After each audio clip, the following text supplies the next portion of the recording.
សួស្តីបងប្អូនទាំងអស់គ្នាអានេះគឺខ្ញុំមកប្រាប់បន្ថែមទៀតក៏បានដែរដោយសារអ្នកខ្លះគាត់ថាចង់ឲ្យធ្វើវីដេអូសារថ្មីតាក់ទងជាមួយនឹងការ set up ពីដើមទីអីចឹងណាហើយវីដេអូមុនគឺតាក់ទងជាមួយនឹងអឺតាក់ទងជាមួយនឹងការ set up ពេលដែលយើង set up ផ្កាយខុសអញ្ចឹងណាតែលើកនេះគឺខ្ញុំប្រាប់ពីកន្លឹះនៃការ set up ពីដើមទីមកហ្មងដែលធ្លាក់ set up ថ្មីអញ្ចឹងណាតែយើងត្រូវធ្វើមិនខ្លះពេលដែលធ្លាក់ set up ថ្មីអ្វីដែលបងប្អូនត្រូវធ្វើមុនគេកុំឲ្យជាប់ verify document គឺចូលទៅ laptop ឬក៏ computer ដើម្បីធ្វើវាបើបងប្អូនធ្វើទៅតាមទូរស័ព្ទដៃប្រយ័ត្នជាប់ verify document អញ្ចឹងអានេះគឺជាកន្លឹះដែលខ្ញុំប្រាប់បងប្អូនកុំឲ្យverify សុំទោសកុំឲ្យជាប់ set up វាជាប់ verify document អញ្ចឹងណាអញ្ចឹងអ្វីដែលបងប្អូនត្រូវធ្វើមុនគេគឺចូលទៅ laptop ចេញតម្រង់បែបហ្នឹងហើយគឺបងប្អូនយក Meta Business Suite មកនិយាយទៅតាក់ទងជាមួយនឹងការ set up គឺវាមាន technique ផ្សេងគ្នាគេមាន technique ខាងគេបែបម៉េចគឺខ្ញុំអត់ដឹងទេតែនេះគឺខ្ញុំធ្លាប់ set up page ច្រើនគឺភាគច្រើនអត់ដែលជាប់ verify document ទេអញ្ចឹងបញ្ហាជាប់ verify document គឺមកពីបងប្អូនចូលទៅ set up នៅក្នុងទូរស័ព្ទដៃហើយបានចូលទៅក្នុង computer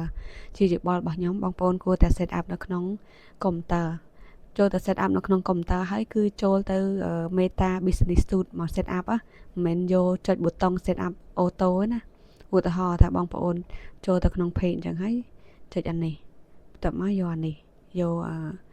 monetization ហើយចុចពាក្យ set up ហ្នឹងហ្មងអាហ្នឹងក៏អាចហានិភ័យដែរព្រោះវាទម្រង់ស្តៀងទូរស័ព្ទដៃដែរអញ្ចឹងអ្វីដែលបងប្អូនត្រូវធ្វើ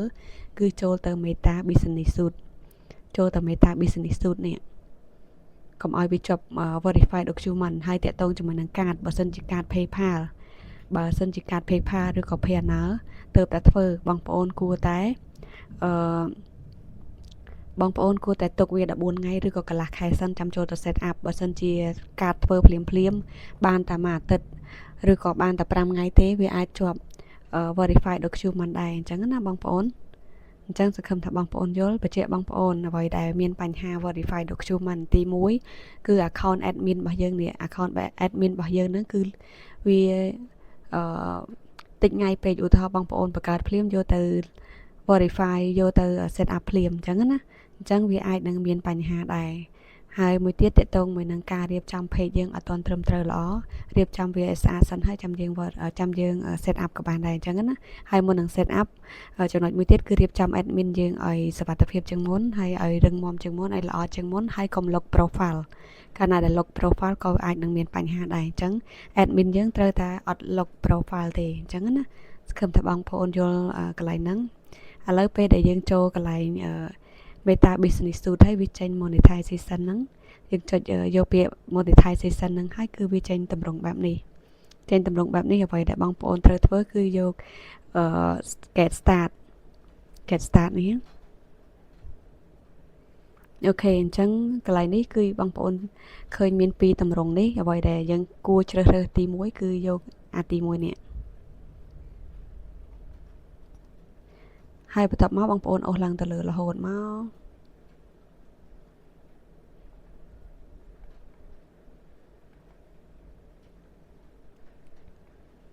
អូខេអូសឡើងទៅលើមកអ្នកឃើញមានប៊ូតុងនេះហ៎នេះបងប្អូនឃើញមានប៊ូតុងនេះចុចពាក្យ agree ហ្នឹងមកនេះពណ៌ខៀវហ្នឹងមកបន្ទាប់មកទៀតនេះវា complete ហើយវាគ្រីសហើយអញ្ចឹងពេលដែលយើងចុចពាក្យ agree ពណ៌ខៀវនឹងទី1ហើយគឺវាគ្រីសមួយហើយចាំយើងចូលមក set up payout account ទី2វិញណាចុចមក set up មកបន្ទាប់មកទៀតគឺវាចេញតម្រង់នេះម្ដងវាចេញតម្រង់នេះគឺបងប្អូនចុចប៊ូតុង next នឹងមកអូខេអញ្ចឹងត្រង់នេះគឺយើងត្រូវតែបង្កើត payout ថ្មីប៉ុន្តែកន្លែងនេះបើបងប្អូនចុចជ្រើសរើសយក payout ណាមួយគឺវាជាប់ជាមួយនឹង payout ចាស់យើងហើយអញ្ចឹងបញ្ជាក់បងប្អូនបើសិនជា account admin របស់បងប្អូនមាន payout 2វាអាចនឹង load ចំនួន payout នៅក្នុងហ្នឹងតែបើសិនជាមាន payout 3គឺវា load 3 4មាន4 load 4អីចឹងទៅអញ្ចឹងកន្លែងនេះមិនបាច់ select យកវាណា ចឹងអ្វីដែលបងប្អូនត្រូវធ្វើគឺបង្កើតcreate new business មានន័យថាបង្កើត payout ថ្មីសម្រាប់ page នឹងតែមួយផ្សេងអត់ចូលជាមួយនឹង payout ចាស់ទេតែបើសិនជាបងប្អូនខ្ជិលបង្កើតចង់ចូលជាមួយនឹង payout ចាស់គឺចុចយកឈ្មោះណាមួយដែលមាននៅក្នុង payout ចាស់ហ្នឹងទៅគឺវាជាប់ទៅអូតូជាមួយនឹង payout ចាស់យើងមិនបាច់ចាំបង្កើតថ្មីទេអញ្ចឹងណាអញ្ចឹងអានេះគឺខ្ញុំចង់បង្កើតថ្មីគឺខ្ញុំចុចពាក្យ create new business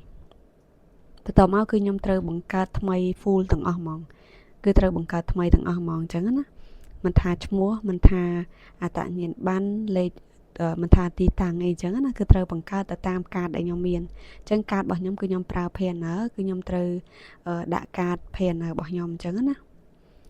អញ្ចឹងអូខេអញ្ចឹងយើងកុំវិញឆ្ងាយយូរឥឡូវខ្ញុំមកប្រាប់បងប្អូនតិចនិចនៃការភ្ជាប់ជាមួយនឹង Bank PNR នៃការ set up អញ្ចឹងជំហានដំបូងដែលយើងត្រូវជ្រើសរើសគឺជ្រើសរើសឈ្មោះរបស់យើងទៅតាមតាក់ញ៉ាំប័ណ្ណមកថ្ងៃខែឆ្នាំកំណើតតាមតាក់ញ៉ាំប័ណ្ណហើយបន្ទាប់មកយើងចុចនិចមកអត់ពិបាកទេបងប្អូនត្រង់នេះហើយកន្លែងនេះគឺយើងដាក់ Bank PNR របស់យើងនៅណា Bank របស់យើងនៅណាគឺយើងដាក់ទីតាំងនៅនោះហើយសម្រាប់ជួរទី2ជ្រើសរើសទៅតាមខ្ញុំទៅហើយចុចនិចមកបានហើយនិយាយរួមទៅជួរទី2ជ្រើសដូចខ្ញុំទៅ3កាតណាក៏យើងដាក់ដូចគ្នាដែរអូខេពេលដែលចុចនិចហើយវាចូលតម្រងថ្មីគឺឲ្យយើងបំពេញទីតាំងអញ្ចឹងទីតាំងនេះគឺខ្ញុំដាក់ទៅតាមទីតាំង EAN របស់ខ្ញុំដោយសារតែ Bank PNR គឺយើងមាន EAN អញ្ចឹងហើយគឺងាយស្រួលសម្រាប់យើងភ្ជាប់ហើយត្រង់នេះគឺខ្ញុំដាក់ទីតាំងទៅតាម EAN របស់ខាងខ្ញុំហើយដាក់លេខទូរស័ព្ទនិង email របស់គាត់អញ្ចឹងណានៅពេលដែលបំពេញទីតាំងហើយគឺខ្ញុំផ្ទៀងផ្ទាត់មើលទីតាំងតើត្រូវហើយនៅបើសិនជាត្រូវហើយគឺខ្ញុំនឹងជ្រើសរើសបន្តឥឡូវសូមផ្ទៀងផ្ទាត់ទៅលើទីតាំងសិនអញ្ចឹងណាខ្ញុំសូមបញ្ជាក់បងប្អូនបន្តិចតាក់ទងជាមួយនឹងឈ្មោះគឺបងប្អូនជ្រើសរើសឈ្មោះទៅតាមអត្តញ្ញាណប័ណ្ណណាជាអក្សរឡាវតាំងអូខេពេលដែលយើងផ្ទៀងផ្ទាត់ទៅលើទីតាំងនេះយើងចុចនិចហើយត្រង់នេះគឺយើងជ្រើសរើសយកជួរទី2គឺខ្ញុំយកខ្លីៗច្បាស់លឿនឲ្យបងប្អូនមើលងាយស្រួលធ្វើតាមអូខេហើយបន្តមកទៀតនៅត្រង់នេះគឺខ្ញុំអូខេឥឡូវនេះគឺខ្ញុំសូមភ្ជាប់តាក់ទងជាមួយនឹងកាតរបស់ខ្ញុំអញ្ចឹងទី1គឺយើងដាក់ឈ្មោះទី2គឺយើងដាក់លេខ bank របស់យើងមកអញ្ចឹងតាក់ទងមួយនឹងកាតបងប្អូនជ្រើសរើសមួយណាក៏បានដែរប៉ុន្តែជាយោបល់របស់ខ្ញុំ PNR គឺល្អបំផុតសម្រាប់អ្នកដែលគាត់គិតថា page របស់គាត់រកចំណូលបានច្រើននៅថ្ងៃខាងមុខអញ្ចឹងតាក់ទងមួយនឹង bank បងប្អូនជ្រើសរើសដាក់ bank ខ្មែរក៏បានដែរប៉ុន្តែ bank ខ្មែរលុយច្រើនគឺវាតែជាប់គាំងអញ្ចឹងណាអញ្ចឹងដោយសារ Facebook វាអត់សូវ support ជាមួយនឹង bank ខ្មែរយើងទេតែបងប្អូនខ្លះគាត់នៅតែដាក់ទៅក៏ដាក់ទៅឲ្យតែវាធ្លាក់តែបើមានបញ្ហាលុយជាប់គាំងគឺមកពី bank ហ្នឹងឯងអញ្ចឹងណាអញ្ចឹងបញ្ជាក់បងប្អូនត្រង់នេះពេលដែលយើងចុចនិចហើយគឺវាតម្រូវយើងចុចបន្តជាមួយនឹងឈ្មោះរបស់យើងនៅក្នុង Facebook គឺចុចបន្តជាមួយនឹង account Facebook របស់យើងអញ្ចឹងណាអញ្ចឹងពេលដែល continue ហើយគឺវាចេញតម្រងមួយទៀតតម្រងមួយនោះគឺជាតម្រងដែលយើងត្រូវជ្រើសរើសបំពេញពន្ធអញ្ចឹងត្រង់នេះបើសិនជាបងប្អូននៅ USA បងប្អូនដាក់ yes ទៅដោយសារតែ Bank PNR របស់ខ្ញុំគឺនៅ USA ដូច្នេះហើយគឺខ្ញុំជ្រើសរើសយក yes តែបើសិនជាបងប្អូននៅក្រៅពី USA យក no មកកន្លែងហ្នឹងណាអូខេកន្លែងនេះគឺជាឈ្មោះដែលយើងដាក់ពីមុននោះគឺជាឈ្មោះអត្តញ្ញាណប័ណ្ណណាហើយត្រង់នេះគឺ EIN អញ្ចឹងត្រង់នេះគឺខ្ញុំជ្រើសរើសយក EIN ហើយកន្លែងនេះគឺយើងដាក់លេខ EIN ហើយបន្ទាប់មកគឺបងប្អូនចុចគ្រីសអាកន្លែង 60D ខាងក្រោមហ្នឹងមកហើយចុច next បានហើយបញ្ជាក់បងប្អូនមុននឹងយើងដាក់នេះហើយយើង copy ឈ្មោះខាងលើនឹងទុកមក copy ឈ្មោះខាងលើនឹងទុកមួយមកបន្ទាប់មកយើងចុច next មកហើយបន្តមកទៀតចុច next ទៀតព្រោះកន្លែងនេះវាឲ្យយើងផ្ទៀងផ្ទាត់ទៅលើទីតាំងណាអញ្ចឹងយើងអស់ឡើងទៅលើត្រង់នេះគឺយើងដាក់ឈ្មោះដែលយើងបាន copy មិញហ្នឹង